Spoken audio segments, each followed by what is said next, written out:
Hey, it's Karina Reichman, and you are listening to Comes a Time with Oteil Burbridge and Mike Fenoya. If you're digging the podcast, do these guys a favor and review and subscribe. It means a lot.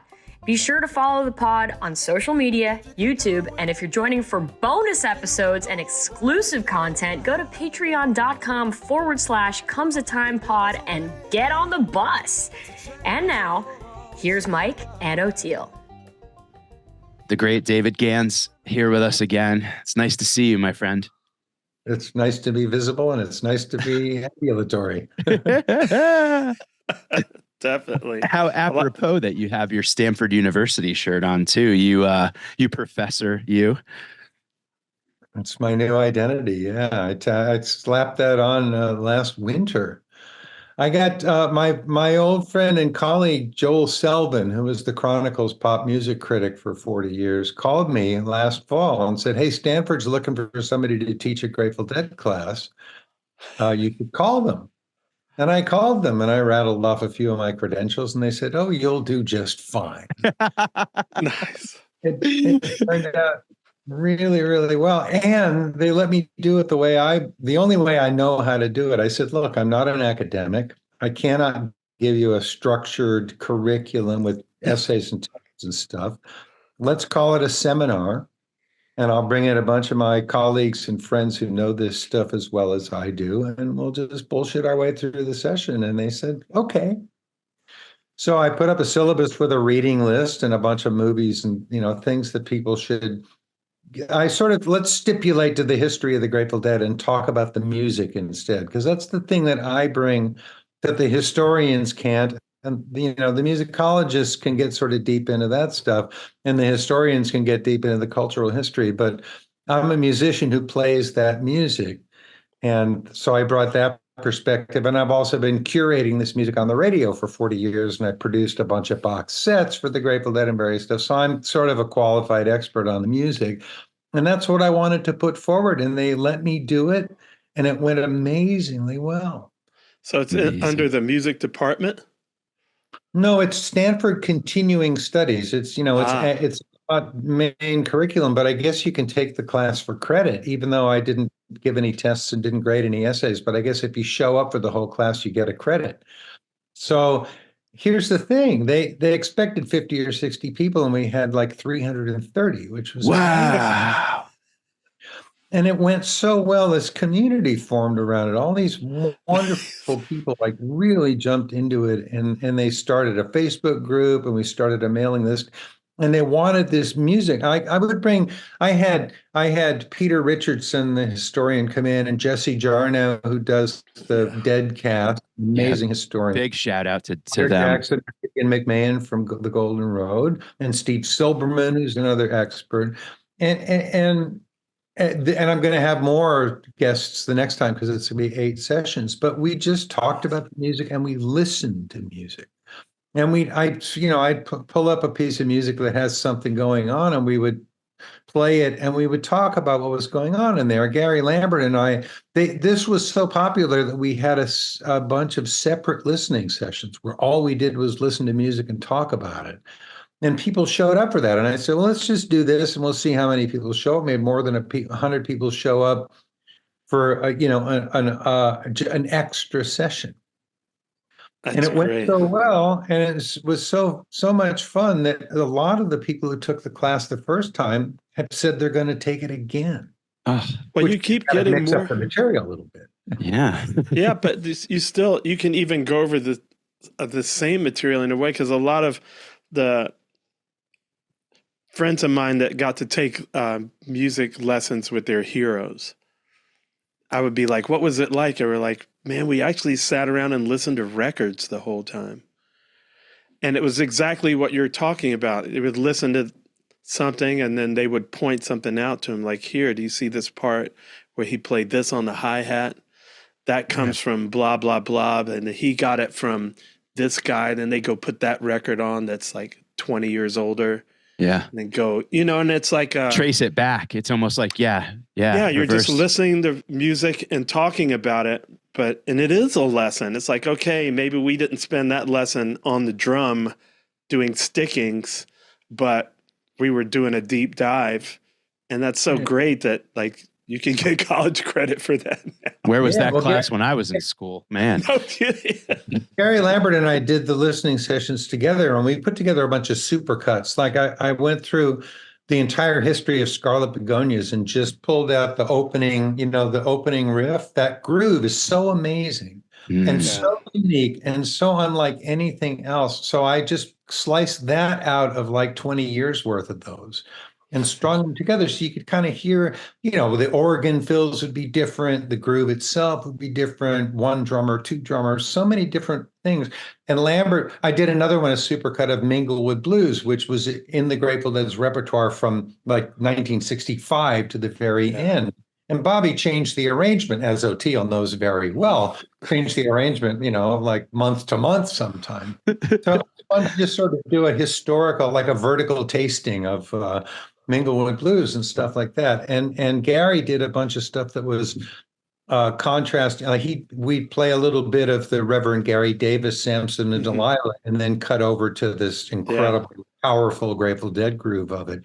So that's a whole class in itself. Like a lot of people don't know the Bobby Blue Bland Love Light, and there's so many things like that are so cool. Well, I need to take this course. Actually, dude, I would love to have you be a guest speaker in the course. I'm going to hit on you for that. I'm going to be a guest speaker and also be a student.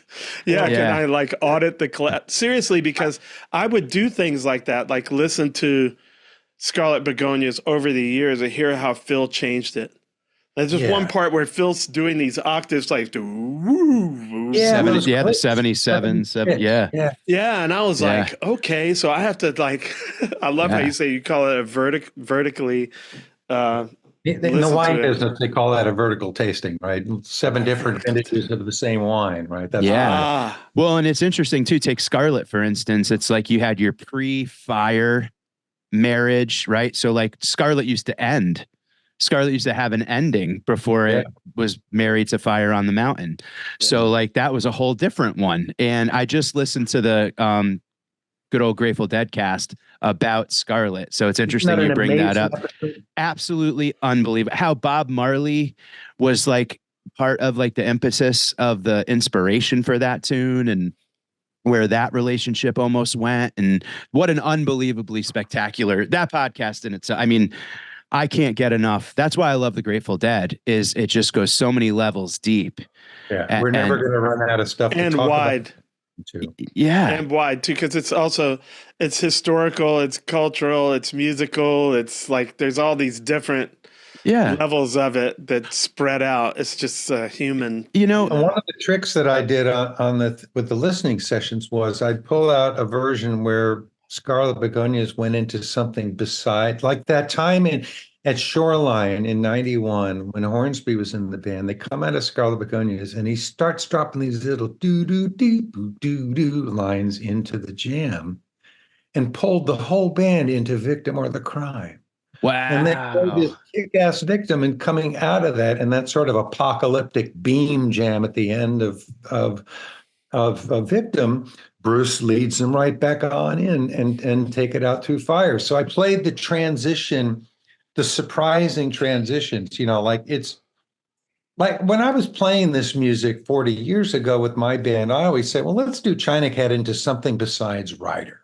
Let's not do the standard things. And so I would highlight those. There was a time in 76 when they played the stadium with The Who, and the end of the first set, they were doing this Dancing in the Streets, which was a pretty standard Dancing in the Streets for the time, that funk version of it. Yeah. High energy. Moving up into that jam, and all of a sudden they're playing Wharf Rat. It was amazing. Yeah. And, in broad daylight in this stadium, this whole thing was fabulous. And when I interviewed Phil for the first time, which 5 years after that, I mentioned it to him. He said, "Oh yeah, that surprised us too." So he remembered. That's incredible. So you can illustrate some of the stuff about the Grateful Dead by playing the exceptions, because everybody knows the standard combination. So you bring them something non-standard and it illuminates, how the band kept it fresh, how they improvised, how they turned unexpected corners. And I live for those non-standard combinations, Yeah. There's a fantastic Scarlet Touch of Gray that they touched upon in the Deadcast. And then I went and found it and listened to it. And it's just, wow. They were just climbing and climbing and climbing. And it just, man, when that decision was made, it's just, you could hear how excited they all were to turn that corner. When people are, oh, go ahead. Well, the word decision might be a little too strong for how that happened. When the song decided to go there. Yeah. But that's what I was going to touch on, is that, you know, we just had a friend come to the Sphere who's not into this style of music. So when he listens to it, he can only hear like the first layer of it, because you wouldn't even know unless you were a deep fan, like how much the set list changes. Like at the Sphere, U2's doing the exact same set every night, same thing, boom, it's cut and dry. Most bands are like that. So if someone, I'm sure. So if you come hear the Grateful Dead for the first time, you would have to go 20 times to realize how much it changes up. You couldn't even that was one of the mistakes that I made. I was like, well, this is whatever. It's like, you don't even know what it is. Like, you don't have any, you're making that based on, Yeah. And that's why all the Deadheads seem like people in a cult. They're like, dude, you don't get it. Like, bro, the 1 and 2 nights ago, I'm like, okay, but you don't even realize until you like get into it. You got to go through the looking glass and then into that world. And you're like, oh, wow, this is. Well, I wrote this thing 40 years ago for the official book of the Deadheads, comparing Grateful Dead to baseball. My favorite thing ever, by the way. You shared it on my podcast, and I've used that analogy a million times. Oh, it's the best. Yeah. Well, the first time you go to a ball game, you don't really know what's going on. There'll be little moments of furious activity, and then a whole bunch of, okay, let's have some popcorn. And then, what's happening right now? Right. It takes a long time to understand all the subtleties of baseball, and it takes a long time to understand all the subtleties of the Grateful Dead thing. But you can go in to your first Grateful Dead concert. And another one of the things that keeps coming up on Tales from the Golden Road is people, their first concert, they were as struck by the warmth of the crowd as they were by what came off the stage, that they were welcomed into this thing that was such a joyous culture. Yeah. And that would impel you to want to go listen to more of it, and then you gradually become deeper, more acquainted with the music, right? Yeah, absolutely. The guy that came to the Sphere, that's still his favorite band is Cannibal Corpse. So if that, yes, that's a heavy metal, that's David. his that's style, But he had some incredibly true, I think, and amazing observations about it. And he's like a combat sports, commentator. But he said, what it seemed like to me? It seemed like a religious revival for white people that don't believe in God, or that don't practice not don't believe in God, but that don't practice a specific religion. He said, everybody's swaying and their hands are in the air. And I was like, you're dead on, dude. He said, it's like church. That's what he said. It's like church for non-religious white people. Yeah, church without the dogma. You nailed it. Which is kind of the church I want. But it was the feeling that he got off on that part. He was like, everybody is so having this clearly transcendent experience. Yeah. And that part felt good. Yeah. So I was like, it's great. Well, and as we know, Jerry was really, really, really reluctant to take on any of that mantle. I had that conversation in 1981, and we weren't visiting anything upon him, like making him responsible for it. He very famously said, "Well, I'm fine with it until they come after me with the cross and the nail." That's right. Yeah. He said, what I said, we were just talking about the fact that this was filling a spiritual niche for people. Yes. It's not about religion, and God knows that Jerry didn't want it to be about him. But he recognized that this was something deep and spiritual, and he understood the attraction of it, even though it made him uncomfortable. Yeah. Well, after the Clapton is God thing, where it was just so naked, like Yeah. Can you imagine that being written everywhere? You know, David Gans is God, like written all over the, you'd just be like, people would shout that sometimes, you know, like Arteal is God. I would be like, well, that will explain why everything's so messed up then. That's the thing I always love the most about Grateful Dead concerts or like baseball games. And what your friend, the Cannibal Corpse fan, said too about us is that like it's just like a baseball game, a Grateful Dead concert. There's room for all types of fans. You've got your statistician that's going to sit there and go, all right, well, they had 3 errors this game, but they threw a 5-inning no-hitter. And then you're going to have the wife that's a casual, I go to the stadium every now and then with my husband, and then you're going to have like the diehards and the bleachers, like the bleacher creatures, like those are our spinners. It's like the mandala that they talked about, like Silberman talked about in Long Strange Trip. It's there's a place for all of us, you know, and a lot of us are functionally, purposefully bipolar or tripolar when it comes to a concert experience, where it's like, maybe for this song I want to be a little more introverted and quiet and cry a little bit. And then in the next song, I want to be down with the spinners going crazy. Like there's a place for all of us. And the Sphere seems almost like this sort of portal to the it adds another one, doesn't it? Like that adds another element to this that is just so to see them for the first time at a place like the Sphere where we're all experiencing it for the first time. I'm envious of your Cannibal Corpse friend to view all of us like, wow, to see all of everybody freaking out at once. That's quite a church. Are the bleacher creatures? Is that what our rail riders are? Yeah, our version of the. The bleacher creatures in the at Yankee Stadium, the bleacher creatures were like that. They cheer you. They're the most diehard. You know what I mean? Like they're there for. You know what this makes me feel like? Had the bleacher bums in bleacher Oakland bums. In the 70s. It was the right field rowdies yelling at yeah.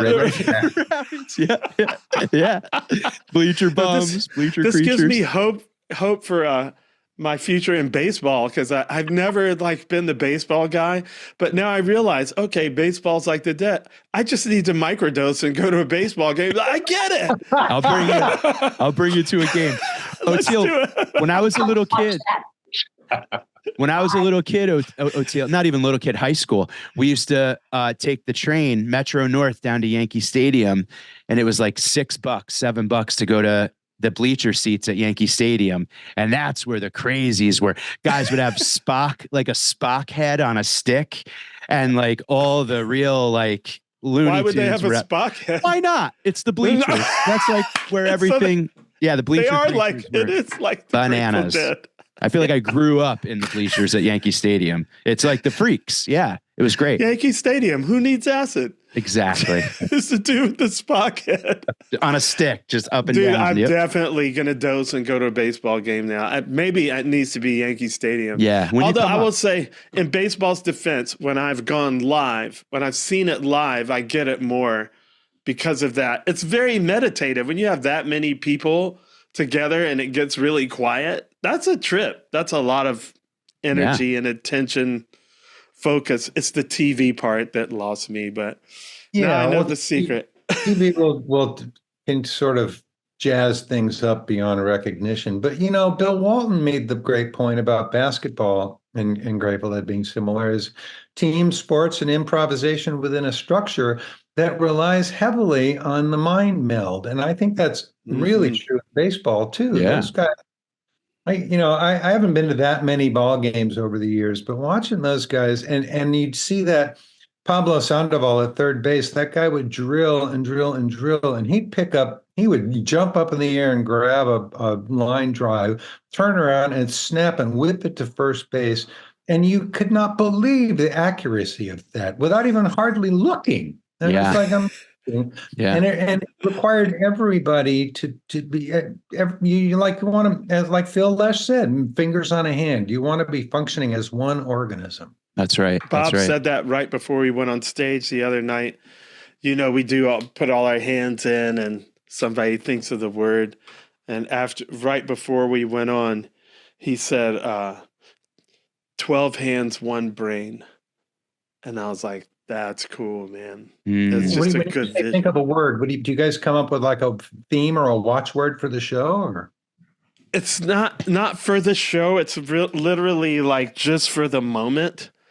So it could be cockroach, like it could be anything, you know. It will typically be a word associated with a thought or something that we're talking about at the moment in the little group get together. But the last one I threw in was Captain Tight Pants. I can't give the backstory on that, but I'm just throwing that out there.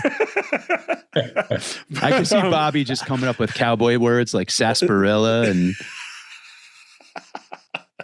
But it was cool for him to say that, though, because it was like it just planted a thought seed in your head that gave you an image to really take through the night. Like I thought about it more that night than normal from him saying it, you know?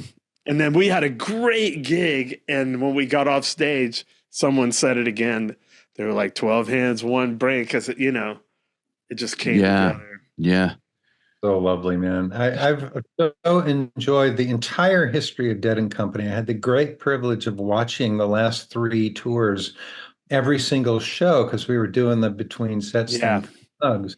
Man, getting to check in with you guys. You know, we talked to John a bunch of times over the course of that. Just watching the whole thing. And toward the end of the summer tour last year, Lambert and I started running out of superlatives about 2/3 through the tour. And it's been so gratifying to watch this music evolve and watch you guys become that 12 hands, one brain over time. And I got to go to the opening weekend at Sphere, and I just loved it. And it felt to me something about the sort of stripped down stage of that gave the music extra clarity. But John, I listened to this podcast that John did with Rick Rubin. Oh, yeah. This incredibly deep conversation, and listening to those two guys who are giants of the non-Grateful Dead world talking about their deep comprehension and grasp of the Grateful Dead. It was really interesting to hear them talking about it.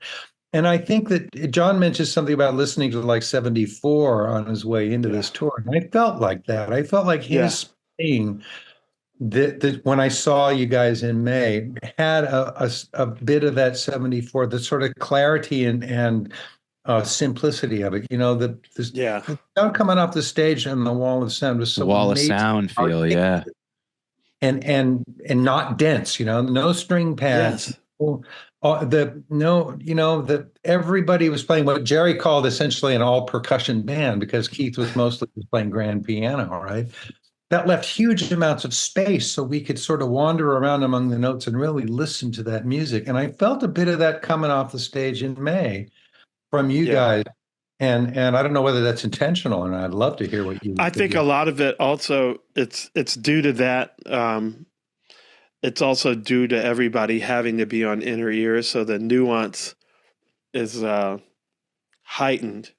And I think it's a really incredible thing that you pointed out. When you look at something like the wall of sound, which visually would indicate you're about to have your head taken off, you know, and then when it actually happens, there's just so much nuance and space and dynamic range. So yeah, at times your head probably will be taken off, but there's long periods of time where you're going through the complete spectrum. And that's an amazing thing, man. Like, you know, if that was a heavy metal band, you couldn't even do it with the wall sound. You know what I mean? Yeah. Grateful Dead got away. Jerry Garcia had enough ballads to stock a dozen bands. He got away with playing that many of them in a given night. You know, most bands are like balls out with one ballad somewhere in there, right? But the Grateful Dead up and down, and left us so much room to wander. Or just down for 20 minutes, you know, and then we'll go somewhere else. Jerry told Blair Jackson in an interview years ago that in every Grateful Dead second set, there's a moment of perfect silence. And it's usually like in Stella Blue, you know, that ballad. There'd be that moment. And you think about that. And there always was, and there are more than one in that band usually. But when you have that many ballads too, things are more kind of balls out over, you know, the two drummer era and the middle keyboard string pad era and stuff like that. the music got a the lot MIDI more time. depth. Yeah. Yeah. But there would still be that moment of perfect silence, that sort of the whole Joseph Campbell thing, right? Order to chaos and back to order. But there'd be that sort of, okay, here's that point, and now we can start building up. But when you have so many baked in, a broke down palace, a Stella Blue, or whatever, all these ballads where there is that space. Yeah. A bird song, a dark Sing star. Me Back Home, all the way back to the old. Yeah. There's so much space in it that it's allowed, that moment of perfect silence is allowed to exist, or to be born, as it were. That's a beautiful thing. I mean, I can only speak from like a comics perspective, and Oteil, you and I have talked about this a ton. In the beginning, I was afraid of silence, right? Where it's like this thing of like, if there's silence in the room, that means I'm not doing my job. Like I'm supposed to be entertaining and filling and right. And now I get to a point where it's like, oh no, I like silence. Let's put something out there and let them roll it around their mouth a little bit, and I could just let them taste it and then come back with my thought or open it up for a little bit of discourse, and that only comes with time and patience and falling on your face and knowing you're not going to die if it's silent for a second.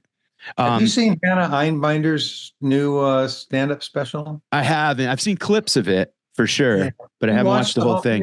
And there was a lot of long pauses. She used silence a lot. Yeah. Yeah, like Stephen Wright used to do that. I used to love him because he could just like leave a long pause. There was this thing early on that like I felt like I wasn't doing enough. Like I would get off stage and everyone would go, "You did great." And I'm like, "Yeah, but it was quiet there in the middle." But then I'd watch guys like Ted Alexandro, where he'd like tell a joke and it would be a perfect, no fat on the joke, set up, punch, bang, big applause. And instead of riding that wave, he would just meander around the back of the stage, touch the brick wall, and then let it come all the way back down and settle and start over again.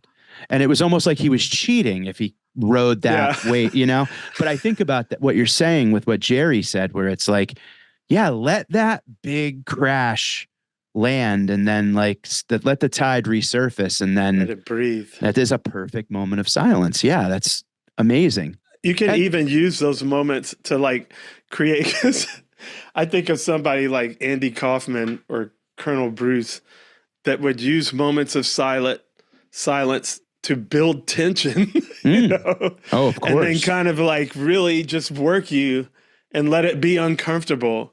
Course. And it's like, oh man, now you're really leaning into it. I just watching Colonel Bruce do stuff like that really taught me so much, because I was like, this is not about music, but it is about music.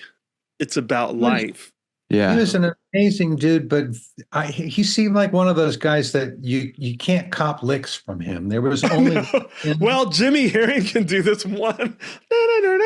He would play this one lick, and I didn't mean musically. I meant like presentationally. Yeah, I mean, you just if you want to get run out of the club, you could try to copy jailed. I just love that he was naturally, without trying, subversive by allowing himself to be himself. Others considered it a threat, and I was like, "What?"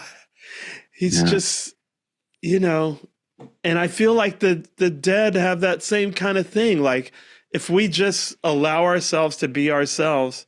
Why is it a threat to you if I'm wearing a bright purple tie-dye? Like, what am I do? All I did is put in a piece of cloth with color on it. Like, you know what I mean? Yeah. It's how people take it. It's like, man, I'm just trying to. Well, those are the things that I think we are able to, like, how you react to that is what frequency I know you're on. You know what I mean? Like if someone reacts to your purple shirt and goes, what the fuck's he wearing? We're tuned to different channels. You know what I mean? You stay over there on your wave. I'm over here with mine. Like that's to me, and I'm thinking more about it as we're talking to it. I think most of the people I appreciate and respect and look up to are the ones that aren't afraid of that vulnerable silence. That's just like, here it is. It's for you to decide. Like, let the words be yours. I'm done with mine. You know, like that's very important. And that's a sign of maturity and trust in your ability, I guess. Radical acceptance. Jerry it's knew like, it was going to be okay, even if it wasn't, you know. Here's what I am. I hope you don't hate it, but you know, here it is, whatever. I got to let it go. I have had the great good fortune of being able to do exactly what I want to do musically for 50 years. I am not a very successful musician by industry standards, but I am an incredibly happy, satisfied one who's gotten to make the music that I want to make. Amen. And I think you're right. The people that just put their heads down and do what they do, devil take the hindmost, as Barlow used to say. Those are the ones that get the payoff. The Grateful Dead just did what the Grateful Dead did, man. They're just like, I love where we that. are now. And I think what you're doing at Stanford is great too, because it can help people. Like, it would have been cool for me if someone had explained to me the things, just a few things you were covering at the beginning of the podcast, to open my eyes, to help me bridge the gap between, you know, what I thought I was hearing and what I thought I was seeing and what was actually going on. Oh, fascinating. Because then we don't have that same. Listen to 10 rather than one. I mean, listen, you can't get it from just one concert recording. You gotta take a slice through time. But see, for most people, it's like, you know, you go see U2 at the Sphere, you got it. You know, there's absolutely no reason to go see it 10 times. You know, and this, like, it's perpetual. It's like you just see as many as you can. Well, if you did 100, try 400, try 1,000, you know, because it's going to keep changing. This is extremely obvious to us because we're in this world, but I try to explain it to people who don't go see Fish as rabidly as I do, or Dead & Co., or where I say, like, I feel like I'm watching them practice and I'm enjoying the hell out of the mistakes. Like, I really do believe that, like, I had a baseball coach that said perfect practice makes perfect. So practice like it's the 7th game of the World Series, you know? Yeah. And that's how I feel like the music I like is happening, right? If Trey makes a mistake, he doesn't apologize and slam his guitar down, he giggles and moves on. And it's like, oh, well, you know what I mean? And if somebody flubs, I watched Mayer flub the other night. You guys were going to go into Stella. Yeah. You guys are supposed to go into Stella Boo. He goes into Althea and he puts the guitar down and runs back and he's doing this. I'm sorry. No, we loved it. We embraced it. Oh, the crowd cheered so big. It was perfect great. Practice makes perfect. It's totally cool. Well, I named my record company Perfectible Recordings after making the first record I made with my buddy. At the end of a give and take. This is back in the ADAT era, so editing wasn't as easy as it is now. At the end of a give and take, we'd say, well, is that the one, or should we do another? Oh, it's perfectible, which meant, you know, with just a couple of punches, we could fix it. So that wound up being the name of my record label. And I think of it as a philosophy, because I think perfection is possible. And it is attained, you know, for seconds on end, as Jerry once said, but it's not the required. To me, perfection is great when you can attain it, but that's not what we're here for. I'm not here to give you a slick packaged performance exactly like the last one. I'm talk to you in real time and tell you this story right now. And that's what those guys taught me. The Grateful Dead, you know, perfection is not the goal. Right. No, it's not. As soon as it's perfect, it's frozen, which means it's dead. Like it's awesome if there's like an incredible performance of a classical piece that was captured on a record and we got it. We nailed it down. Boom. That was perfect in the eyes of most, right? But we're doing something that's alive. It's not static. It can't be frozen. It can't be nailed down. It's always in motion, which means at some point it's got to trip and fall. Right. Like it just has to. Yeah. You know, we're and that's why I kind of don't worry about AI. It may fool people. It may fool a lot of people that are only using music on not as deep a level, just entertainment, I don't think it's going to make you cry. I don't think it's going to, because it's not going to go through the pain that Etta James or Jerry Garcia or John Coltrane or whoever, the pains that they went through in their lives. It can't do that, you know? Like, so can it really make you cry? Like, I want to see it make me cry. You know what I mean? Because there's something emotional, there's something alive, there's something spiritual going on in that process that's just not ever going to go on there. It's another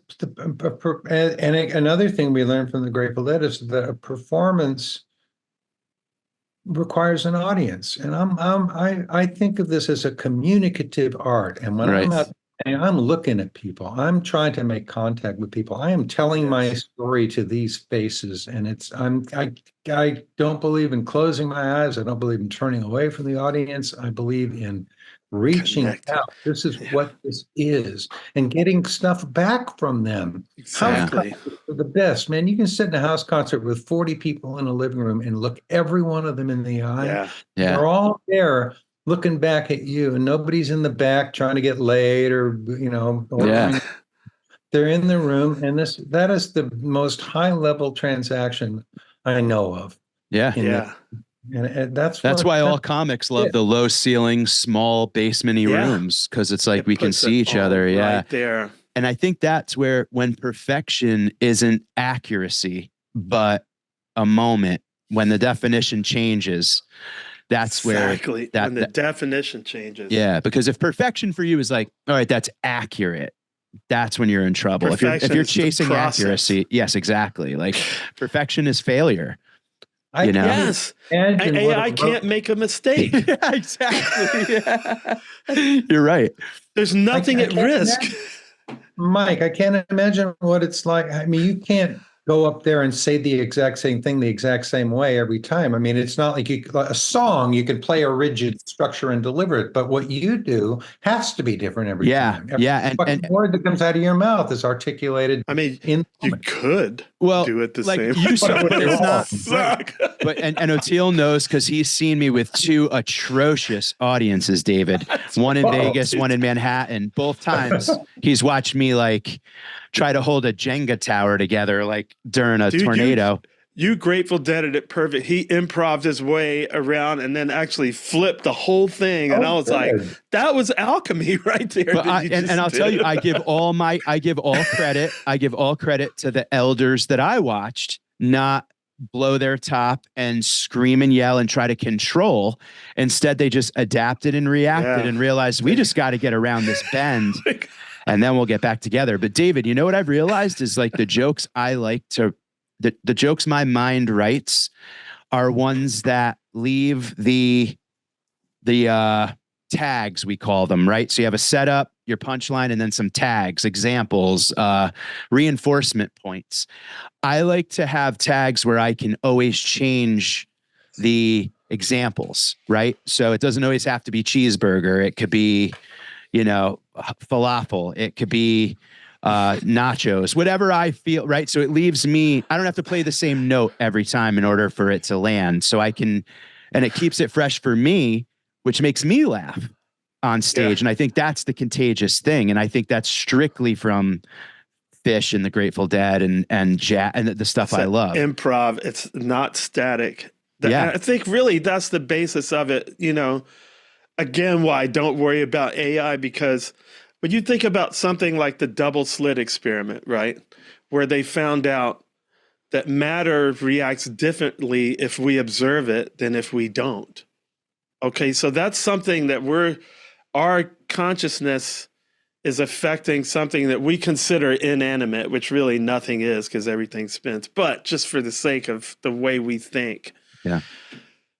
That whole thing that you're talking about, David, this is going on between two sentient beings. It's not just me sending it out, but now what I'm getting back. There's that's the magic. That's the whole loop that, AI is never going to do that. It can't do that.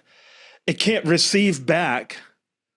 And I don't know how much it can really give in the first place, other than mimicry or something that's perfect. So it's, I think We'll see. AI is an economic threat, but it's certainly not a creative threat. Right. I know, but it seems to be, Or and this spiritual. again, like when we're talking about changing the definition, because you see it's such an uproar online right now, or at least for people that I follow that are creatives, and they're like, look at there's some big legal case against the AI and how much it's infringed on other people's music on Spotify or whatever. And I was like, well, of course, naturally that's going to happen. All it can do is mimic. Right. All it can do is steal other people's music, you know? I once was looking at my Flickr page stats, and I noticed that at one point, every single image in my stash had been looked at, and I realized I just got scraped. Nobody would go through every single image in my 1,000, Right. image. Bot just took everything. Some machine went and took a look at everything. It was like, oh shit, I've been violated. It's like termites in your brain. But like you say, if we look at it's a threat business wise, not creatively. Right. Not creatively. Because what we can do, it can never do. It can never make a mistake. It can never cry and then create something because of that pain. Yeah. Or joy or whatever, laughter or whatever, Yeah. It's sad. Well, all the markets that buy music by the yard are going to like that, and all the markets that buy music because it is art are going to have a different reaction. But again, it's an economic threat because a shitload of what we do is going to be usurped by that. But again, at my level, I'm so lucky to be completely outside the actual music business that I'm not going to be harmed much by it. Well, I'm lucky that mine depends on me actually playing it, which I guess when I think about like screenwriters and stuff, like the people that used to write. Oh, well, that's what the writer's they're strike just gonna was. What do they do? Like you could go to Chat GPT and say like, write a Seinfeld episode. Yeah. And it'll spit out a Seinfeld episode, whether you need to go and sand the edges. Yeah. But that's our jobs. I'm a writer for a TV show. That's terrifying, And then we had to how many months without work, and it changed the whole landscape of television, the streaming services and all with that. Sampling way back in the day. I remember me and Kofi were like, dude, we're not going to have a job. Like they're not going to hire us anymore because they can just capture it and hit a button. Like, what are we even dedicating our lives to right now? We're going to be obsolete in a while, but we made it, and somehow, like they may get the Seinfeld episode written, but they can't get AI to actually get up on the stage and act do the comedy. Right. Yet. Right. Yeah. Yet. But exactly. Not like you. I really would. I would put, like, if you give me an AI, Herbie Hancock, Ron Carter, Wayne Shorter, and Tony Williams, and stack it up against the real one, I mean, we would have to pick somebody younger now where the people are all alive. I would still take the live ones because of the unpredictability factor, because of what happened to them that day. Yeah. That's going to affect their choices that didn't happen to the AI versions that day. Right. Because nothing happened to the AI versions that day. No. Also, the AI can't smoke some weed before they go on stage. That's right. Dose. Yeah, they need us to blow into the disk drive. See? They're nothing all we need us, is man. All we need is one guy to get completely drunk and we beat AI.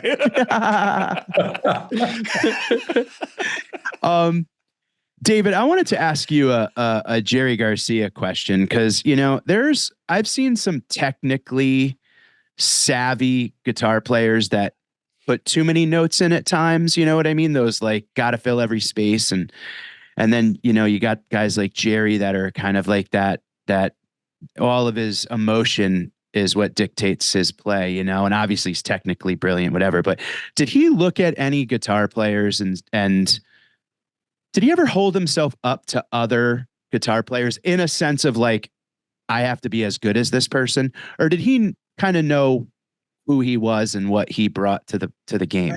can't give you a lot of insight on that because I never really had a conversation with him about it. But an interesting point, a few months ago, I got to spend an afternoon on Zoom with Mountain Girl, going through the Jim Marshall's Grateful Dead photos. I'm doing the text for a book called Jim Marshall's Grateful Dead Wow. with his estate. And first of all, it's a mind-blowing collection of images. Oh, But imagine sitting down with her while she goes through all these photos Dude. from throughout that history. that's a lot of early stuff too. It Jeez. was deep. It was touching. We got immense amounts of good stuff for captions in the book. But one of the things there's a picture of Mike Bloomfield comes up and she goes, "Oh, I remember that. I think that was the first time Jerry figured out he might not be the best guy in town." Which was it was interesting just to hear her say it because our stereotype of Jerry is, a complete Buddha, completely non-competitive, a self-sufficient creative entity. The idea that Jerry might have felt any sense of competition was a little alien, right? Yeah. But he also was very famously walked around 710, 24 hours a day with a guitar hanging over his shoulder. So he was doing this to be the best or to be, his best. His best. Yeah. But I never had that conversation with him about the other guitar players. I look at John Sievert did a lot of interviews with Jerry for Guitar Player, where I think he got into some depth about that stuff. But I only had one really long interview. Blair Jackson and I interviewed Jerry in 2 sessions in '81. That was really the only time I got to go in any great depth with Jerry. And we didn't really go into guitar playing per se, talk to me about Joe Pass and stuff like that. I never had that conversation. So I can't tell you. When you started this topic, though, it made me think of Emmylou Harris. When Emmylou Harris came up in the mid 70s, she had the hot band behind her, and that was James Burton and a bunch of other great guys. And James Burton was the most amazing Fender guitarist, and note economy was one of his things, man. Yeah. He really every note counted, and he played the spaces between the notes just as much. And then a couple of years later, she came around with Albert Lee on lead guitar. And Albert was like one of those Category 5 note storm guys, right? And after that was Frank Record. And obviously her prerogative, and it worked really well for Emmylou, but I like the James Burton approach a lot better. And I like the Robbie Robertson. I mean, think about Robbie Robertson up there, how much space he left between the notes and all those pinch harmonics and that stuff he did. And that was I once had a conversation with David Nelson about that with Jerry, every note had a beginning and a middle and an end. Every note was considered and every note was heard. And there was no riffing, there was no shredding, there was no look at me. Right. That's what I mean. Yeah. Yeah. I think a lot of that comes from those acoustic traditions too, though, because bluegrass, even when there is shredding, I find that more the acoustic music, because it's not given any help by electronics or anything. So every note exists by itself. Like it's harder. I mean, when we're going to play like an acoustic, if we're going to play a song acoustic, they never just say, "Oh, well, we'll just do that." It's like, no, we got to sit here and we got to sound check this because it's a more difficult thing to put across. Yeah. And I think it requires more mastery, honestly, than you could get away with a lot more in electric instruments. I've seen it with guys like sitting in with the Allman Brothers that, will be in the studio and be crafting all this stuff. And it's like, you get thrown on stage with the Allman Brothers and there's a guitar amp and a chord. Like that's all you get is a guitar, a chord, and an amp. What can you do now? Mm. And then it's more about what are you going to do with just the notes? It's just your hands and the strings and the notes. It's a deeper, I know it's because when I started playing banjo and now I got this oud, you got to see this thing, man. This is my new jam. I love Bruce. Thank you, Mickey. Wow. Yeah. Oh, look at that. Damn. Dude, that's my new How many jam. strings is on that, Oteil? It's 11. There's 5 that are doubled like a mandolin, and then there's this low bass string. Hamza El Jeez. Din is where I first heard it. Yeah. Oh, yeah. And this was 13 years ago. I wanted to hear what music of ancient Egypt sounded like. And I know that the religion, it says that they come from Nubia. And I said, Colonel Bruce, you know any Nubian music? He goes, Hamza El Din. Just like that. I was like, oh, shit. Okay, how do I spell that? And Mickey Hart produced that record. And he plays oud.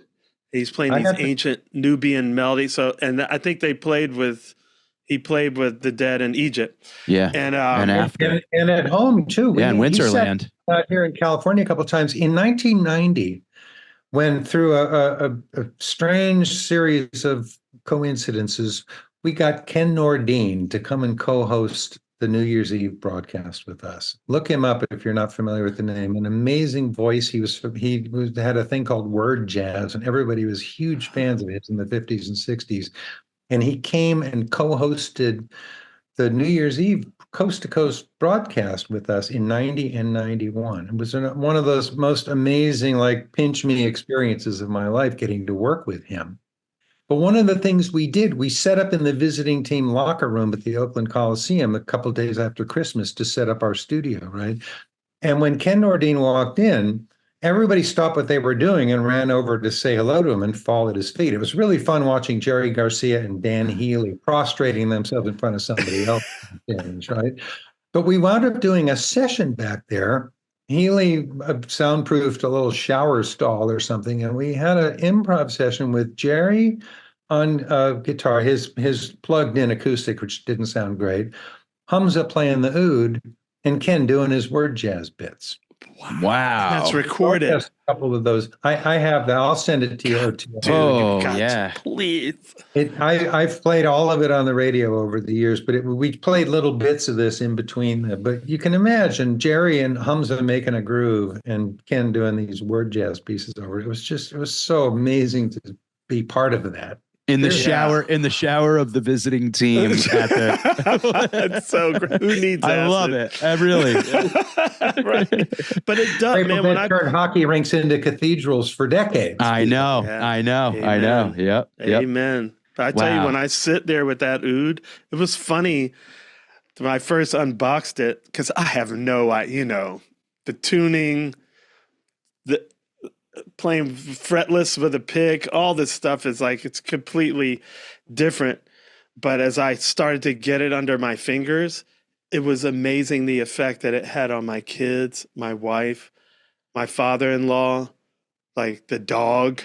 It's just everything.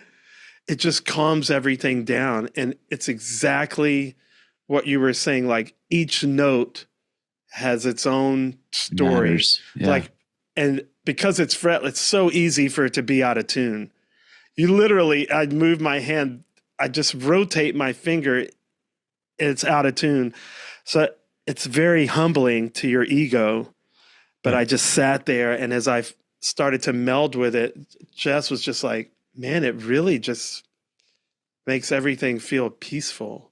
It's a different thing with acoustic instruments. As peaceful, man. As peaceful as a cat on a keyboard. Yeah. But I think the Dead bring that to electric instruments. Of course. I think that was like my big revelation personally, was like, oh, this is like bluegrass, Delta blues, the old folk music plugged in. That's all it is. It's just electric folk music that also happened to take about 3 minutes of acid. You know what? It's kind of incredible too. And like when, everyone has their starting point, their on-ramp to the Grateful Dead, right?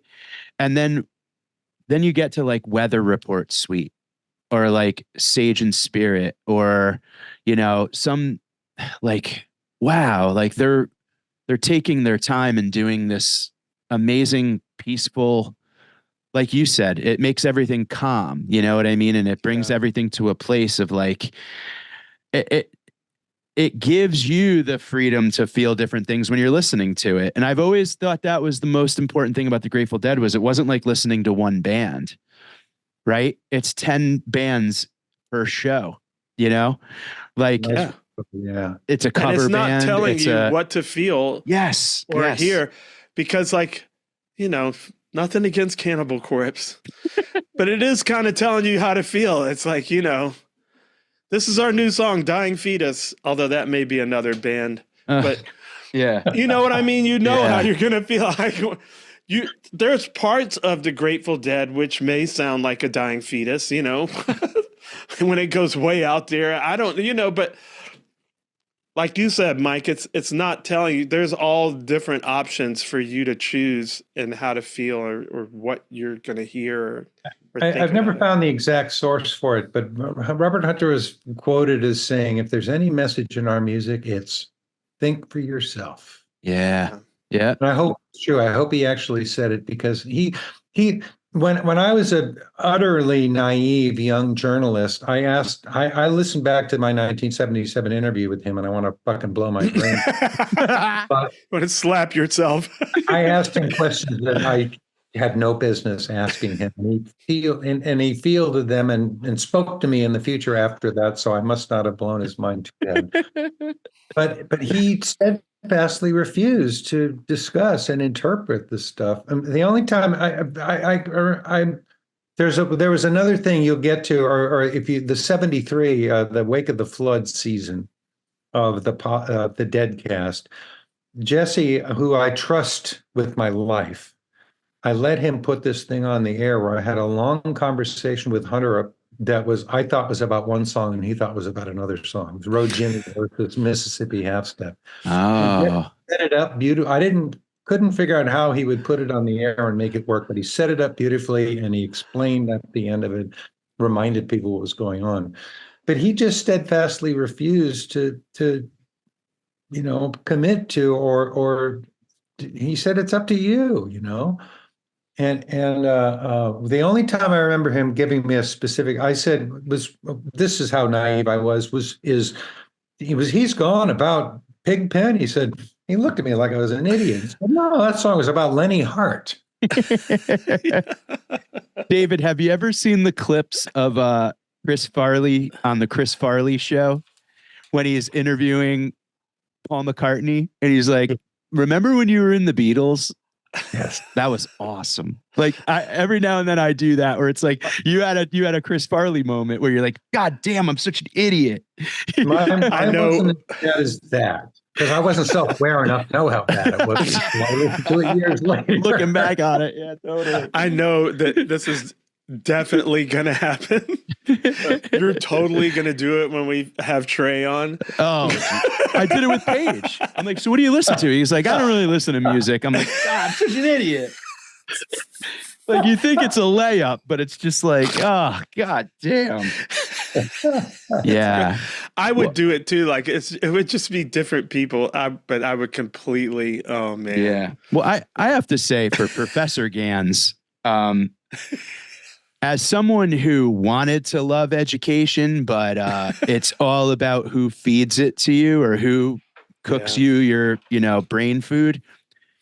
The fact that you are opening it up to invitation from other experts, collaboration with other people, a listening party after extracurricular, listening, hats off to you, because, this is a massive world and history and archaeology, 6 decades just of the Dead, not to mention all the influences, right?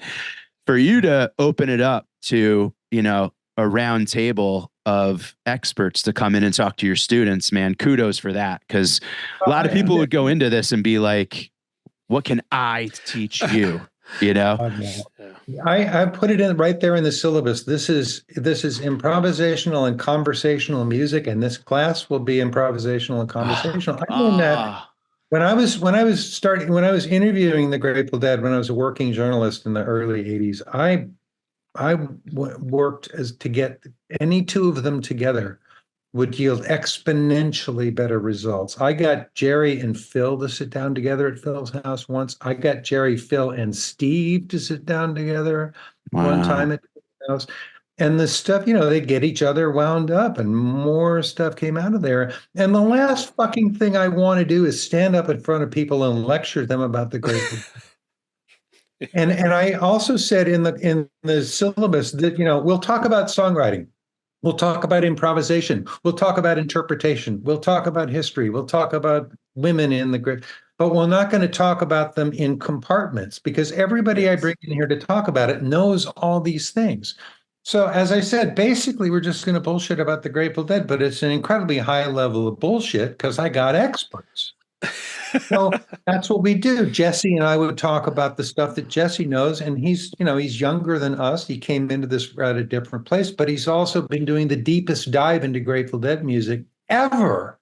So why would I want to limit it to one topic with him, right? And I'm going to have Dennis McNally in next time. And I'm not going to say, Dennis, give us the history of the Grateful Dead in chronological order, please. I'm going to say, Dennis, how did you become a Deadhead, and how did you wind up being the guy with the, you know what I mean? Because this is narrative music. This is story-driven music, and the class is story-driven.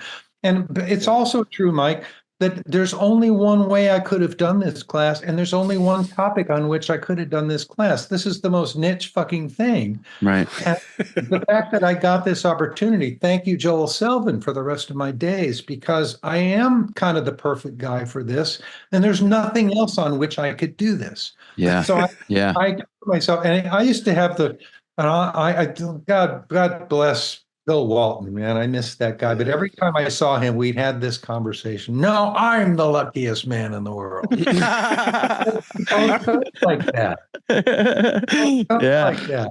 Yeah. And I feel like that every freaking minute of my life. Yeah. Because I'm married to the finest human being I know, and I've had this incredible career of being able to curate this music on the radio and produce box sets for them and do this talk show for 15 years on Sirius XM. I mean, I've in a way, yes, I've monetized my expertise, but I've also had opportunities to educate.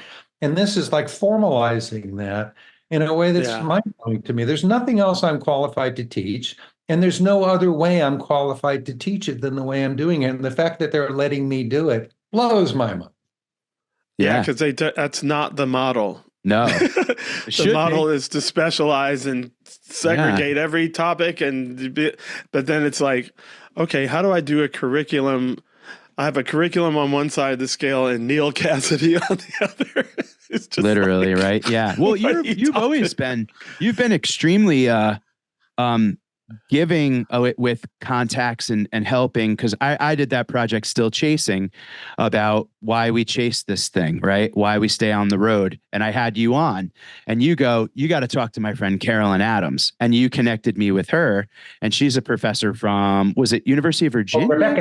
Rebecca Adams, my fault. UNC Greensboro. Yeah. That's it. Rebecca, my fault. I'm sorry. Yes. And I got in touch with her through your connection, and I did a phenomenal chat with her, and that was a massive part of my project, and it led me in a whole different direction because she had a whole other insight to it. So I mean, yeah, you've got and that's someone that came from academia and Grateful Dead, and so yeah, you're the perfect person to open these people up to. Here's my friends. I have a policy of saying yes. If people call me for information, I'll share it. I've shared my transcripts, and I spent 10 years as a mainstream music journalist. I interviewed Fleetwood Mac and Neil Young and Rod Stewart and people like that for 10 years. And so I have an interesting archive of some of that stuff, and I very freely share my stuff with people. There's people writing books about Jerry Garcia now. I'll give them everything I got. Yeah. It's not a competition. Our mission is to enlighten the world about this, and I say yes. Yeah. To this, even more so to young students and scholars. Mm-hmm. Like those are the people I particularly want to be generous with, because they're the ones that are carrying this forward. I mean, look, there's like 900 Grateful Dead tribute bands around the country having this conversation in their little clubs everywhere.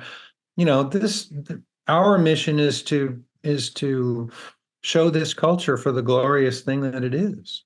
And it spreads beyond music. Like, I think there's so much of this that I'm glad my kids are getting exposed to, because you take these philosophies and outlooks and realizations into the other parts of your life that are not about music. Like Shakedown Street, it's an amazing thing to me. It's just an explosion of all these, of everything. yes, there's artwork being sold, but there's also grilled cheeses, and it's, Right. there's good things, there's bad things. It's like, it's this whole philosophical experiment that cuts across or includes all categories. And display the creativity that the Grateful Dead inspired in all of those people. Look at all the beautiful art that those guys, the Look shirts. at my shirt. Yeah. This is all people that love the Grateful Dead, and it inspired them to make their own art. I'm the same way as a musician. The Grateful Dead completely exploded my understanding of how music works and altered it. And I've been playing. I consider myself a direct descendant of the Grateful Dead because I combine my own original music with my interpretations and stitch it all together with improvisation. That's what my band is. Yeah, that's what we do. And I owe it directly to the Grateful Dead. Otherwise, I'd still be pretending to be Jackson Browne or something, So it gave me an entire universe to explore for the rest of my days, and I'm still doing it. And again, I just count myself as phenomenally lucky. Yeah. And to be able to see what all these other people do with it is an amazing thing. There's something else I can't remember. I was going to say something else. Well, it's also really fun to take something so seriously, but with also like jubilance and fun. Like we take fun very seriously, Joy is yeah. When those lights go down and we all look around at each other, it's like, all right, let's do this. Like I'm here with you and we're going to make tonight special. And that means a lot to be able to like trust fall into other fun havers is a good life to live. It's that Ram Dass. To be here now, like really, a funny thing that it's not funny, it's awesome actually. I'm going to show it on the next podcast. I left it in Vegas, but this when me and my wife and our kids went down to Shakedown at I think it's Tuscany Suites in Tuscany in Vegas. This guy just did this face paint of this pattern that went around my face in blue and white. This guy took a picture and made a hat of that exact same pattern. It's a really nice hat, but it was my face paint without my face, obviously. Oh. And I was like, look at this. It was one of the coolest hats I've ever seen. I was like, you just had that idea that day in the dressing room and did this face paint. This guy saw it, liked it, or gal, I'm not sure which, made a hat out of it and is selling it. And I was like, here's your artwork out here on Shakedown, Jess, getting transformed and put out there. And I just love that, man. I love that it's just it's just a cultural phenomenon. I love that Jess didn't call a lawyer. No, we were flattered. It's like, wow, she was genuinely flattered. Yeah, we don't. By the way, I have to show you this shirt. This is the students in the class. Oh, I didn't see the Steely. Wanted to make a shirt, and I asked permission. My handlers all the people at Stanford, by the way, are so great to deal with. They were so pleasant, so supportive, and they were like knocked out that the turnout was so great. So they've been enthusiastic. But I asked, can we make a shirt? Or I said, I'm sure Stanford has their own damn T-shirt shop. Would they be willing to print this shirt for us? And my handler tried and asked various people, said, no, just go ahead and do it. Just keep it limited. And one of the students designed the shirt. This is the Stanford logo. So cool. Yeah, it is. Stuck into a Steely. And another one of the students has a print shop in St. Louis, and he printed the shirt to order. It's a limited edition. There are no more because we were allowed to do this for this one. I expect they'll let us do it again for the fall. But this is another example of that. This is recombinant art, Exactly. It's amazing. Yep. Maybe they can print just 2 more for old Mike and Oteil. Yeah. If a large falls off the truck, I won't. By the way, on the back, unprompted, they wrote, "You ain't gonna learn what you don't want to know." Yeah.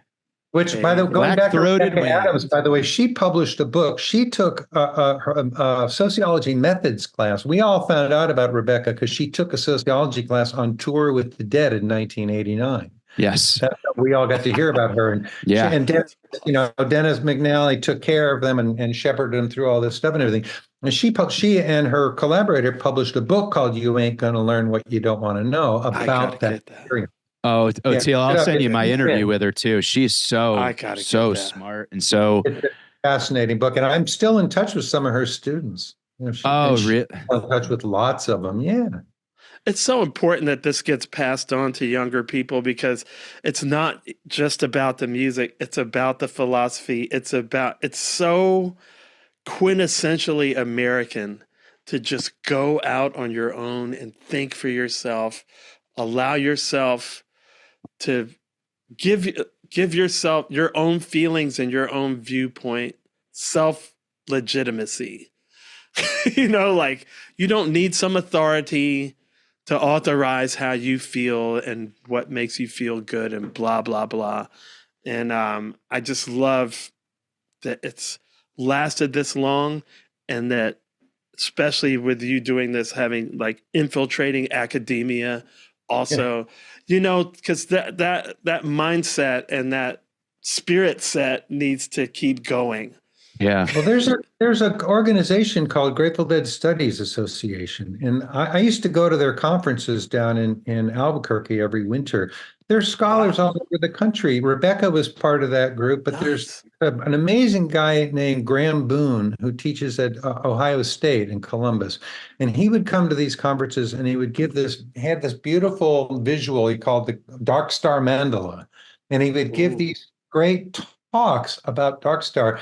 And it was like poetry in a way, and some of the musicology of it was over my head and stuff. But one year, after several years of Darkstar, he came in and gave a presentation about birdsong that just fucking blew my mind. Oh. Because you know about birdsong, it's got 3 different rhyme schemes and meters, and 3 different musical, and it's a beautiful piece of music and a beautiful lyric, utterly simple and infinitely complex. And then there's Sean O'Donnell, who's one of the regular speakers on the Deadcast. He would come to that thing, and his wife Heather Laurel is also a great Grateful Dead scholar. And these people would come and give papers, and I would listen to these. And there's sociologists and anthropologists and musicologists and religious studies people would give. Amen. David, is it integrating the Grateful Dead into their hello there. Thank you. It's very interesting that you say this because I downloaded a book that it's called Get Shown the Light, Improvisation and Transcendence. Yeah. That's another one that has been to the conference a lot. Yeah. Michael Kaler. Yeah, he's Canadian. I met him a couple of times, and I interviewed him on stage in San Francisco recently. So excited to, and again, it's that I learned about that from the good old Grateful Dead cast, and it's just so awesome that this Grateful Dead thing is a gift that keeps giving. Where it's the more you want to learn. Passenger's been in my head for the past couple of days, and I haven't been able to get it out. And I've had a cold.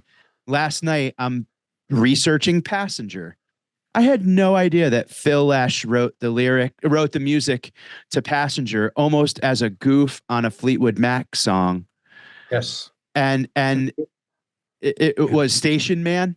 Yeah, that's what he was trying. And he told me he was trying to get it wound up being a lot faster than the original version. You can hear some roughs of it from the development of the song. He said his goal in that song was to get both of the guitar players to play with more crunch, more snarl. Yeah. He wanted to make that happen. That's one of those, double slide guitar numbers, right? Yeah, and it's a one-time songwriter. The Monk wrote it. Peter Monk. Peter Monk. Yeah, real name Peter Zimmels, passed away a few years ago. Yeah, but okay, so in 5 minutes through the Grateful Dead's universe of knowledge, I'm on this whole wormhole with like Fleetwood Mac in that era and learning about Peter Monk and all of these different things. And it's just so great that it just it's a world that keeps growing. Yeah. And the more that people get into it, the more we learn about how it made them feel and what we took from it and what we can share with each other. And it's just so great. And I'm so stoked for you, David, because it's got to feel great to get in front of a class and share something you fully wholeheartedly believe. Because think about how many people are and it teaching all shit happens that on they Zoom, don't by care the way. about, So I get to do it from home, and that's one of the reasons the class size is so big, because it's all online. I want to. Demographics. Most of the class is older people, not as old as me, but 40s and 50s and 60s people looking for some enrichment. There are a few younger people in the class, and I know that there are classes being taught to underclassmen at various colleges and stuff. But most of the people that came for this are closer to my age, and they're looking for some depth and some enrichment of their lifelong experiences. And once again, I'm kind of thrilled that some of them are planning to take the class again. Yeah. Because the community aspect of it and the seminar aspect of it, it's not, there's going to be nothing repetitive about it. I'll play some of the same pieces of music, but the experience will be novel because this never comes down the same way twice. And there's going to be new stories. I had Peter Richardson do this sort of historical component last time, but I'm going to have Dennis this time, who can talk about the history, but he can also talk about his experiences as the publicist and the guy whose job it was to protect Jerry during his declining years through all that. I mean, we're going to hear from Dennis about what that heartbreaking aspect. Oh man, I want to take this course. Well, it's going to be available. I should mention, by the way, by the time we see this on your cast, it will be available, and you can go to continuingstudies.stanford.edu/Grateful Dead to find out more about it and sign up. And find out if you can pass. That's what it should say. Can you pass the David test? Yes. I like it. I'm sort of the absent-minded confessor, man. Go ahead and tell me all your sins. They'll be forgotten by tomorrow. Saint Dilbert. Thanks, David. It's always so great to hang with you. And where will you be performing soon? Do you have any gigs booked? I've got a whole bunch of different stuff. I don't have the list in front of me. I'm doing I started playing a live stream online every day in April of 2020 when the pandemic hit, and I'm still doing that. I've taken some time off for various things, but I'm going. The only thing I can remember off the top of my head is I'm playing the Bar Gallery in Oyster Bay for 2 nights in October 26th and 27th. He is a gallery in Oyster Bay, New York, that specializes in San Francisco psychedelic posters. He's got an amazing collection. Oh, wow. And he does a Grateful Dead show every year, and he brings me out to play at his gallery for the opening party a couple of times. I just came home from a short tour of New York. I'm sorry I didn't see you, Mike, but I was back there.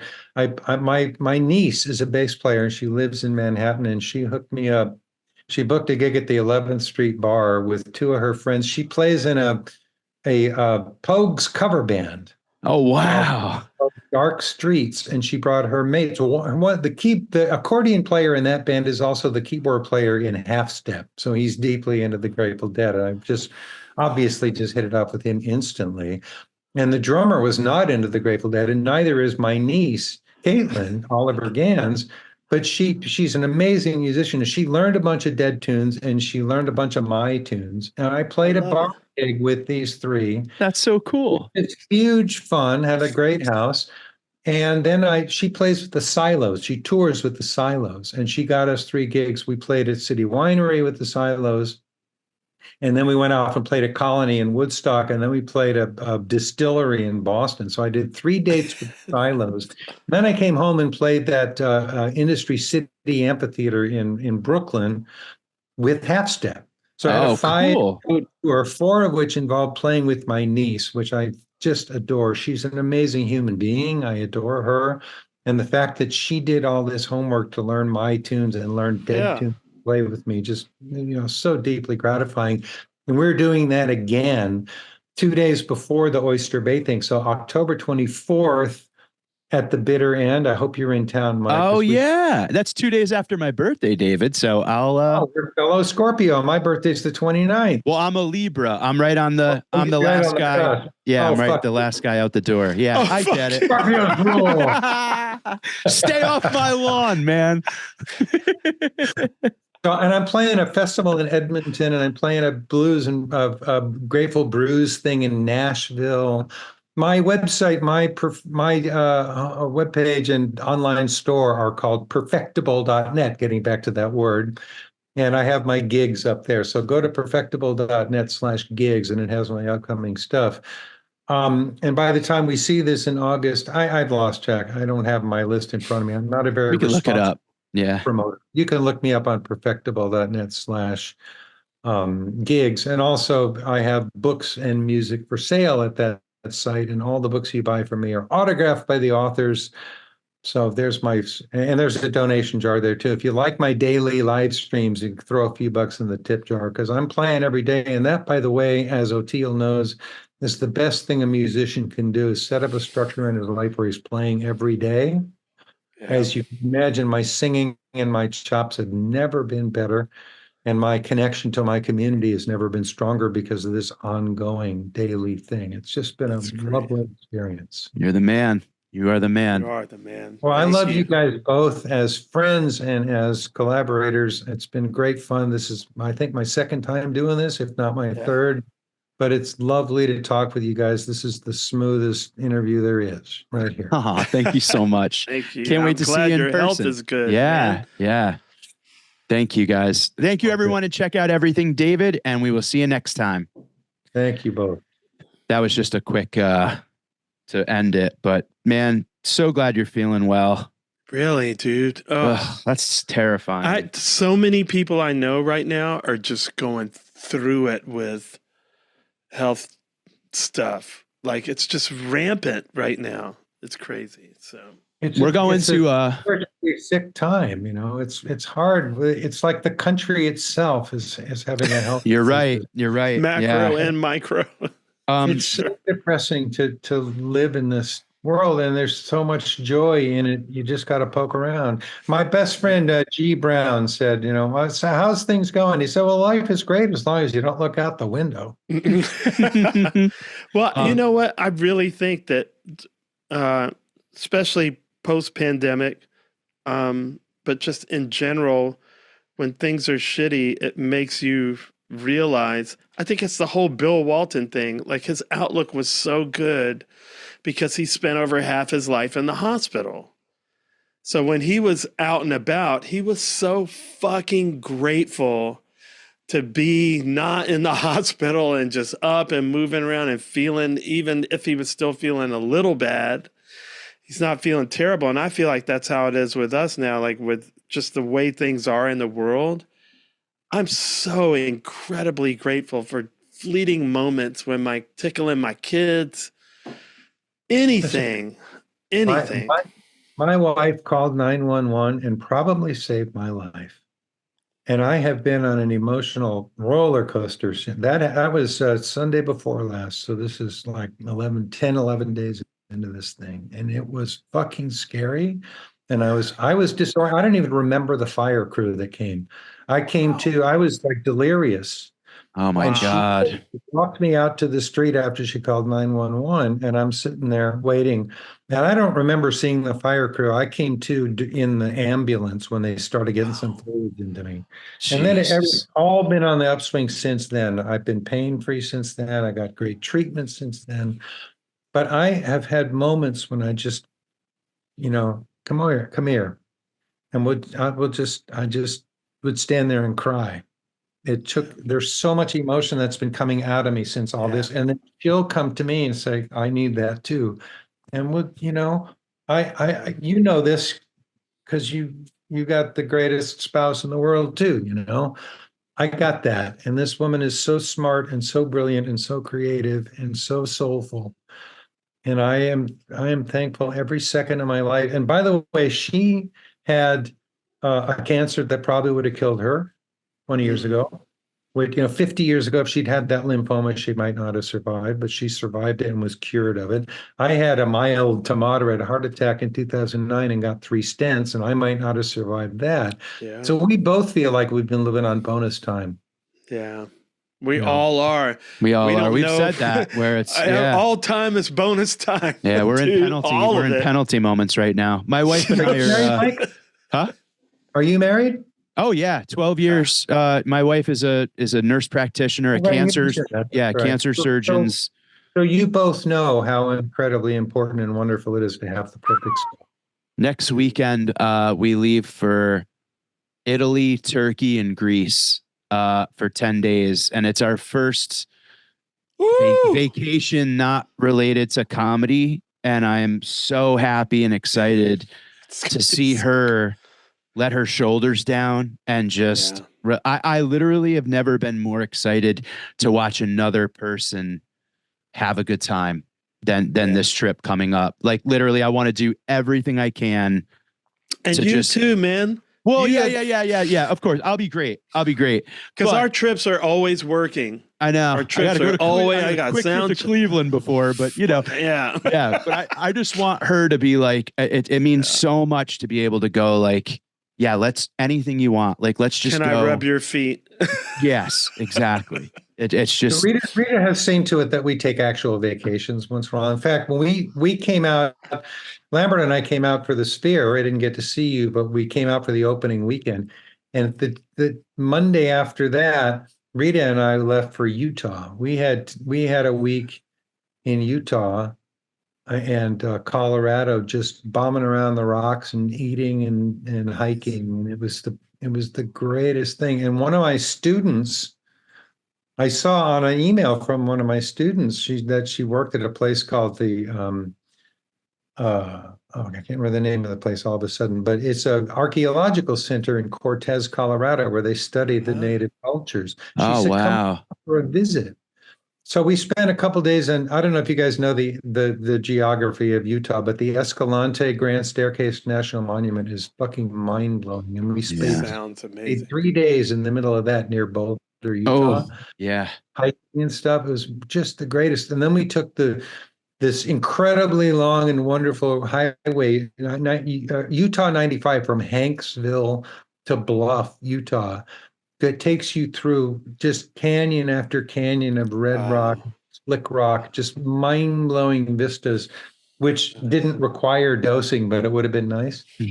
But when we got there to this place, I said, well, where should we stay in Cortez? Oh, we got a house here on the campus you can stay in for free. So we stayed in, and they spent a full day. This student of mine and one of her colleagues spent a full day showing us their whole archaeological operation. And they teach kids. Kids come in and do like a 2-week thing and learn how to do digs and learn how to do artifacts and stuff. Would love So we watched all the.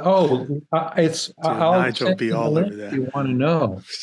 Yeah, please do. Please do. Fabulous. My brother lives right at the footsteps of Red Rocks in Morrison. Well, yeah, right outside Morrison. So, and I have a nephew that's 4, and all he does is dig. And I would love to go out and bring them. I'll send you the name of it because it's really, we had a great day, and they took us out to a couple of their digs, and we're walking around in these kivas and stuff, and they're telling how the culture, the Chaco culture migrated. All these people came from here and migrated south to Chaco Canyon. All this stuff. I have to tell you guys one more story from that trip, because when we left that place and we were heading over to the Bears Ears National Monument, it was Rita and me and our friend Sandy, and we were celebrating the 5th anniversary of the death of Sandy's husband, who was one of the people we used to go out to all this stuff with, and we were taking some of his ashes out. So they told us, go to the visitor center at the Bears Ears, and they'll tell you how best to spend your 3 hours that you have on your trip. We go to the visitor center in Bluff at the Bears Ears, and we're standing around waiting for the volunteer at the counter to finish with these other customers, and we're shooting the shit and stuff. And he hears us talking about Mystic Hot Springs and this, that, and the other. And when we get to the counter, he goes, "Is your name David?" "Oh, yeah." "Are you David Gans?" "Yeah." "How the fuck do you know that?" It turns out this guy I've known him for 30 years through the Dead culture. He was part of the original DeadNet Central community. Oh, When wow. in 95, his name was Joe B. Jones. I've known him online and had never met him. I didn't know who he was, but he saw my face and recognized my voice and spotted me. And Wow. we had this amazing conversation. And it turns out he's an archaeologist who lives in Rapid City, South Dakota. He just happened, they have this program where you can come and volunteer at the visitor center in exchange for free lodging. And he was down there spending, just at the end of this month, he was down there doing archaeology and Wow. hanging out and stuff. So it was just by absolute coincidence that he was the guy at the counter when we gave us all this information. And then it turns out he's a retired archaeologist. So I introduced him to the people over there in Cortez. And, he might like come down and work with them next time he's in town. So it was just one of those like amazing Grateful Dead, we are everywhere moments. We are everywhere. That's so cool. And then helping him make a connection with those people. It's just, it makes that moment just a little bit warmer and a little bit sweeter, right? I'm telling when you, see man. that Steely and you wink and you go, I know, I know. This wasn't even a Steely. This was the sound of my voice. Which I know, but you know what I mean. Yeah. I have another friend in Montana that we were at a fundraiser in the wine country that the Doobie Brothers were playing at. And this guy, we were in the buffet line, and this guy hears my voice and asks me if I'm me and blah, blah, blah. And it turns out he's a big old deadhead from Missoula, Montana. And we became friends from that.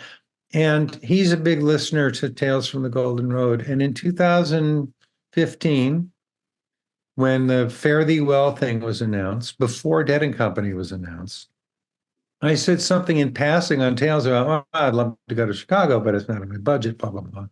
He emails me and says, listen, I have like multi-million Delta Airlines miles from my hardware business, and I want to buy you tickets to go to Chicago.